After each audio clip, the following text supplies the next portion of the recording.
جب یہ مر گیا نا اس کی پوری زندگی جیل میں گزری ہے، یعنی اتنا زبان کا گستاخ تھا یہ، جب بھی آتا جیل سے چھوٹ کر بکواس کرتا، وقت کا قاضی فتوا دیتا اس کو اٹھا کے جیل میں باہر پھینک دیا جاتا، پوری زندگی اس کی جیل میں گھسی اور وہی مردار ہو گیا، وہی مر گیا۔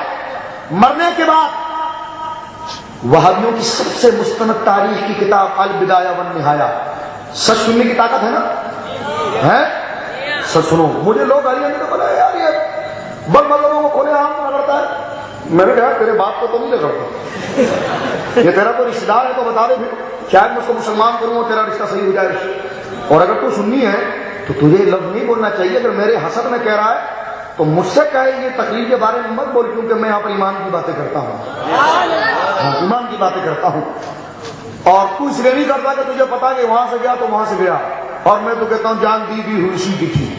حق تو یہ ہے کہ حق ادا نہ ہوا۔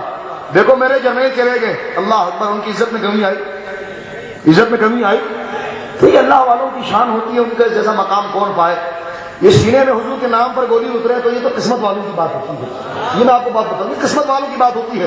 حضرت فاروق اعظم جب شہید ہوئے، جب آپ کے انتقال کے وقت قریب آیا، آپ کو کسی نے کہا، آپ نے پوچھا مجھے کس نے مارا؟ کہا حضور اس نے مارا۔ کہا الحمدللہ الحمدللہ مجھے کسی کافر نے مارا، مجھ پر کسی مسلمان کی تلوار نہیں چلی۔ تو یہ مومنوں کا جذبہ ہوتا ہے، یقیناً یہ اہل ایمانوں کی بات ہے۔ ابن تیمیہ جب مرا تو بہائیوں کا سب سے بڑا مولوی ابن کثیر اپنی کتاب تاریخ کی کتاب تاریخ ابن کثیر کے اندر کیا لکھتا ہے ذرا غور سنیے گا۔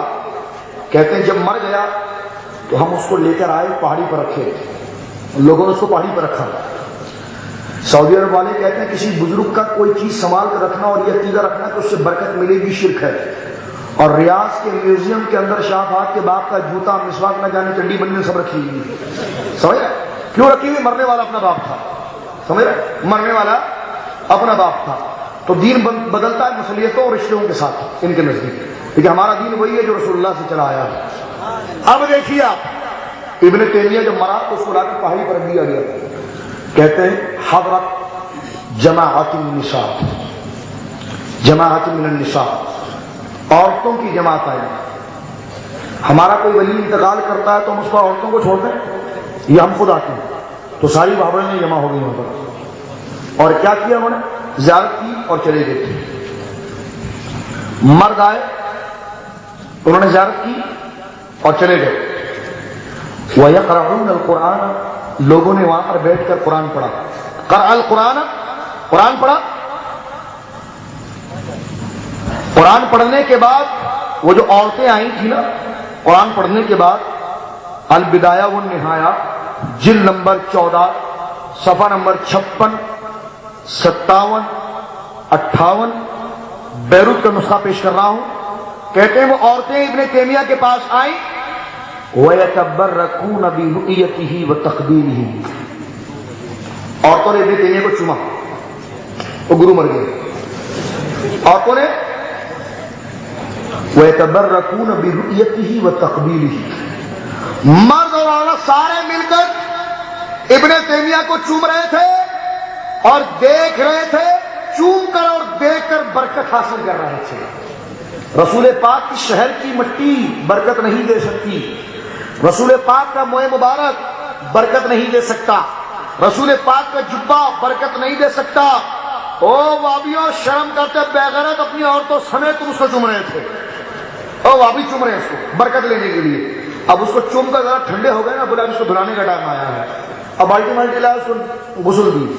ہمارے جب کوئی عالم ہے، کوئی بزرگ انتقال کر جاتا ہے نا، حوالہ سنو البدایہ والنہایہ مستند تاریخ کے لیے، پوچھو یار قرآن کے بعد کوئی صحیح کتاب ہے؟ بولے گا البدایہ والنہایہ ہے، اتنی مستند کتاب ہے۔ بائبل کو کہتے یہی سب سے مستند ہے۔ اس کو غسل دیا، غسل دینے کے بعد ہمارے نزدیک کوئی اللہ کا ولی انتقال کر جاتا ہے تو ہم اس کو غسل دینے کے بعد اس کے پانی کو پھینکتے نہیں، بلکہ کیاری میں ڈال دیتے ہیں، پودے کی کیاری میں، تازی میں ڈال دیتے ہیں۔ لیکن یہ کہتے حرام ہے، ہم نے کہا ہم نے تو کیاری میں ڈالا، تم نے کیا کیا؟ ابن تیمیہ کو رندا مندا دھلا کر اس کو تیار کر دیا اور پانی جو تھا اس کو ایک برتن میں جمع کیا۔ وَشَرِبَ الْمَاءَ الَّذِي فَضَّلَ مِنْ غُسْلِهِ، ابن کثیر لکھتا ہے وہ سارا پانی پی گئے، جو ابن تیمیہ کو نہلایا تھا سارا پانی وابی پی گئے۔ ہم نے کہا مرنے والا تمہارا باپ ہو.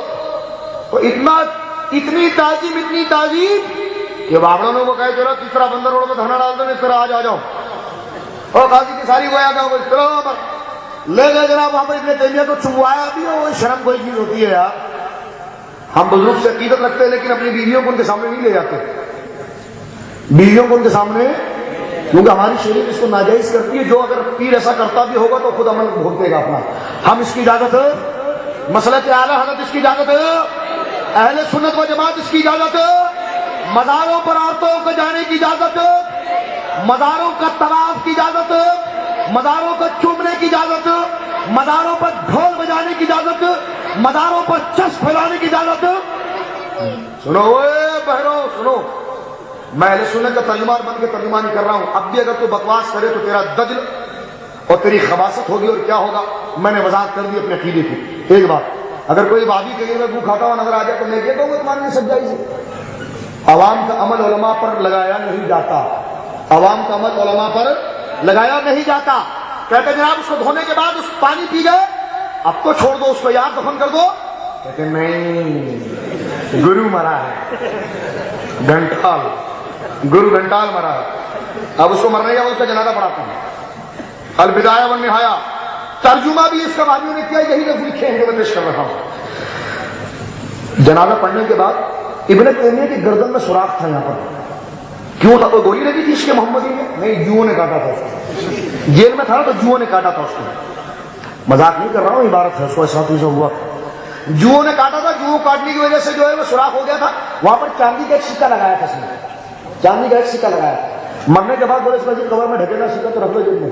جب پولیس والے گھڑی مڑی سمجھنے کی کوشش کرتے ہیں پہلے کہ لاج پڑی کا جیب میں ڈال دو. تو گیا کہ اللہ ماشاء اللہ, اللہ ماشاء اللہ, بہت سے نیک بھی ہیں, بہت سے نیک بھی, اللہ سب کو ہدایت. اب سنیے, گویا کہ وہ ٹیکا اس کا اٹھایا اور وہ کئی ہزار درہم میں بکا. اب اس کا جنازہ پڑھانے کے بعد اس کی لاش کو جب اٹھایا گیا, کوئی اپنا رومال اس پر ڈالتا, کوئی پگڑی کھول کر اس پر ڈالتا کہ ہمارا جسم, ہمارا کپڑا اس کے جسم سے لگ جائے اور یہ برکت دینے والا ہو جائے. ہم نے کہا کل تک تو تم یہ کہہ رہے تھے کہ اللہ کے سوا کوئی نفع نہیں دیتا, آج تم ابن تیمیہ کے جسم پر ایک کپڑا رگڑ رہے ہو تاکہ یہ کپڑا برکت دینے والا ہو جائے. تو میں عرض کر رہا تھا کہ خالی اگر یہ تھانوی کا پانی پی لیتے تو کیا ہوتا, لیکن یہ اوپر سے چلے آئے ہیں, اوپر سے چلے آئے ہیں. غور سے سنیے گا, ان سے کہیے یہ اہل حدیث ابن تیمیہ کو بہت مانتے. ہم نے کہا یہ کیا ڈرامہ مچایا ہو بھائی, یہ کون سی فلم تم نے چلائی, یہاں پر کون سا طریقہ. سکا فرماتے کلو بدعۃ ضلالۃ وکل ضلالۃ فی النار من احدث فی امرنا ھذا ما لیس منہ فہو رد. سکا فرماتے جو میرے دین میں میرے بنیادی عقیدے کے خلاف کوئی عقیدہ نکالے وہ عمل اس کا مردود ہے. بتاؤ رسول اللہ کے جنازے کے ساتھ ایسا ہوا؟ بولو, صحابہ کے جنازے کے ساتھ ایسا ہوا؟ تو سارے بدعتی ہیں. کیا ہے؟ اور سکا فرماتے ہیں اہل البدعۃ کلاب النار دار قطری روال او کما قال علیہ الصلوۃ والسلام. سکا فرماتے اہل بدعت جہنم کے کتوں میں سے کتا ہے. اہل بدعتی جہنم کے کتوں میں سے کتا ہے. تو ایسا عقیدہ کسی نے نہیں پھیلایا. تو غور سے سنو, ہم نے انتشار نہیں پھیلایا, ہم فرقہ واریت کی بات نہیں کرتے. آپ اہل انصاف ہے یار, آپ ایک ایک باتوں کو سمجھتے ہیں. لوگ کہتے ہیں جنابی مولویوں کی لڑائی ہے, ہم کو کیا پتا حق پر کون ہے باطل پر کون ہے. ہم نے کہا بیوی کے ڈر سے تمہیں ٹماٹر میں تمیز آ جاتی ہے, آلو میں تمیز آ جاتی ہے, پیاز میں تمیز آ جاتی ہے, سبزیوں میں تمیز آ جاتی ہے. اللہ کا خوف تمہارے دل میں نہیں کہ تحقیق کرو. دیکھو مولوی اشرف علی تھانوی جو دیوبندی مذہب کا سب سے بڑا ترجمان ہے, وہ کہتا ہے اسماعیل دہلوی سے, یہاں سے بات چلی تھی نا, اسماعیل دہلوی سے پوچھا گیا یار تم نے اتنی گندی گندی باتیں نہیں, جس سے توبہ تو کرو یار, مسلمانوں میں لڑائی ہو رہی ہے. تو اگر وہ نیک ہوتا تو توبہ کر لیتا نا, کتاب کو چھاپنا بند کر دیتا. لیکن وہ کہتا ہے نہیں, مجھے پتا ہے کہ میں نے شرک بہت سی جگہ پر, خود لکھتا ہے تھانوی, بہت سی جگہ پر میں نے شرک خفی کو شرک جلی لکھ دیا ہے. یعنی جو شرک نہیں تھا میں نے اس کو شرک لکھا. اچھا اب کیا کریں, کیا بند کر کے چھاپنا؟ اتنی بڑی غلطی تم نے کر دی, مسلمانوں کو اتنا بڑا دھوکہ دے دیا ہے کہ جو کام حرام نہیں تم نے اس کو حرام کہہ دیا, جو شرک نہیں اس کو شرک کہہ دیا, جو گناہ نہیں اس کو تم نے گناہ کہہ دیا. غیر گناہ کو گناہ کہنا بھی تو کفر ہے, اب تم نے اس کو گناہ کہہ دیا, کیا بند کرتے چھاپنا؟ کہتا نہیں نہیں نہیں, لڑ جھگڑ کر سب صحیح ہو جائے گا. کیا کہتا ہے؟ بولو بولو, کیا کہتا ہے؟ کہتا لڑ جھگڑ کر